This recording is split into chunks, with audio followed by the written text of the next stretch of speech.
بیٹے کا نام عبد الرحمن، ان کی بیٹی کا نام اسما، ایک بیٹے کا نام محمد، ان کے بیٹے کا نام قاسم، یعنی ابو بکر صدیق کے پوتے اور پوتی کا آپس میں نکاح ہوا تو ایک لڑکی پیدا ہوئی، ان کا نام ام فروہ۔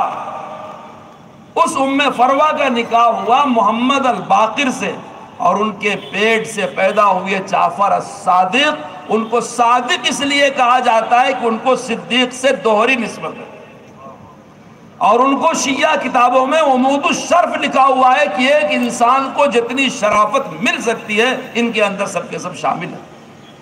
اس لیے میرے دوستو صفائی کے ساتھ اعلان ہے، میرا وقت ختم ہو رہا ہے، جتنے فرقے کل کے، آج کے، آئندہ کل کے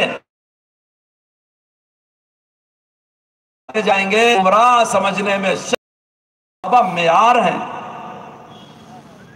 صحابہ عادل ہیں، صحابہ اللہ کے منتخب کیے ہوئے ہیں، رسول اللہ کے ساتھی ہیں، اور کسی صحابی کو یہ درجہ کسی عالم مولوی مورخ نے نہیں دیا ہے۔ بہت پڑھے لکھے لوگوں کو دھوکا ہوتا ہے کہ صحابی کے بارے میں فلاں کتاب میں یہ لکھا ہے، فلاں کتاب میں یہ لکھا ہے، تاریخ میں ایسا لکھا ہے۔ ایک صاحب میرے سر ہو گئے، کہنے لگے حضرت حسین مارکہ کربلا میں شہید ہوئے، ان کی شہادت کا آنکھوں دیکھا حال ہماری کتاب میں لکھا ہوا ہے۔ میں نے کہا تمہارا راوی مسلمان نہیں ہو سکتا۔ چونک گئے وہ، کیوں؟ میں نے کہا اس 14ویں صدی کا مسلمان جس پہ ہر طرح کی برائی ہے، اگر اس کے سامنے حضرت حسین کے گردن پہ خنجر چل رہا ہو تو قلم پھینک کر کے وہ بھی اپنی جان دینے کے لیے آ جائے گا۔ تمہارا راوی کربلا میں ساتھ تھا، منافق تھا، حضرت حسین شہید ہو رہے ہیں، وہ ڈائری میں افسانہ لکھ رہا تھا، وہیں سے روایت چلی ہے تمہاری۔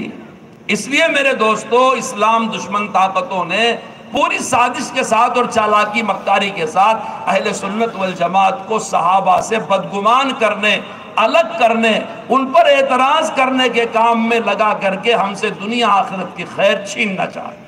اس لیے ہم صحابہ کے سلسلے میں ہم کو غیور ہونا چاہیے، حساس ہونا چاہیے، اپنے بچوں کو تعلیم دینی چاہیے۔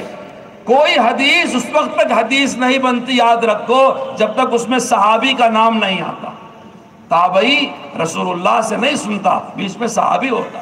کوئی تابعی اہل حق نہیں ہو سکتا جب تک صحابی کے نقش قدم پر نہ چلے۔ قرآن ہو، سنت ہو، روایت ہو، فقہ ہو، حدیث ہو، دین ہو، سب صحابہ سے مسترد ہوتی ہے۔ تاریخی روایت عقیدے کی بنیاد نہیں ہو سکتی۔ تاریخ ایک ضمنی علم ہے، علماء سمجھے اس بات کو، تاریخ ایک ضمنی علم ہے۔ تاریخ کے ذریعے، کشف و کرامات کے ذریعے، دنیاوی واقعات کے ذریعے اسلامی عقیدہ نہیں بنتا۔ عقیدہ بنتا ہے قرآن کی آیتوں سے، نص قطعی سے۔ قرآن کی آیتوں میں صحابہ کو صادقون کہا گیا، مفلحون کہا گیا، مومنون کہا گیا۔ ہم قرآن کی آیت کے سامنے ساری تاریخی روایتوں کی تردید کرتے ہیں۔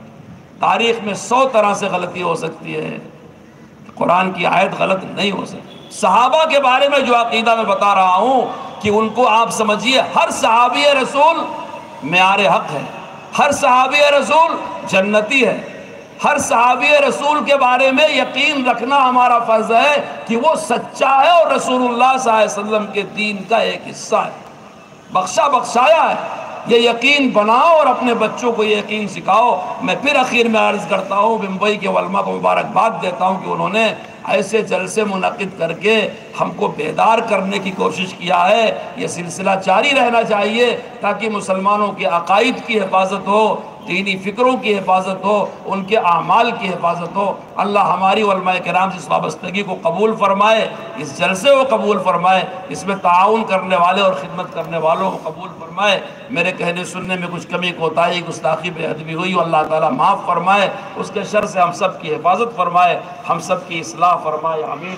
وآخر الدعوان الحمدللہ رب العالمین۔ جزاک اللہ خیراً۔ یہ تھے مفتی محمد معصوم ثاقب صاحب دامت برکاتہم، جو اپنے علم فیضان سے آپ کو شرفیاب کر رہے تھے۔ میرے دوستوں، بہت خوشی کی بات ہے کہ آج مجمع بہت اچھا اور بہت شاندار مجمع ہے۔ جو لوگ کرسیاں نہیں پا سکے ان سے میری گزارش ہے کہ آپ براہ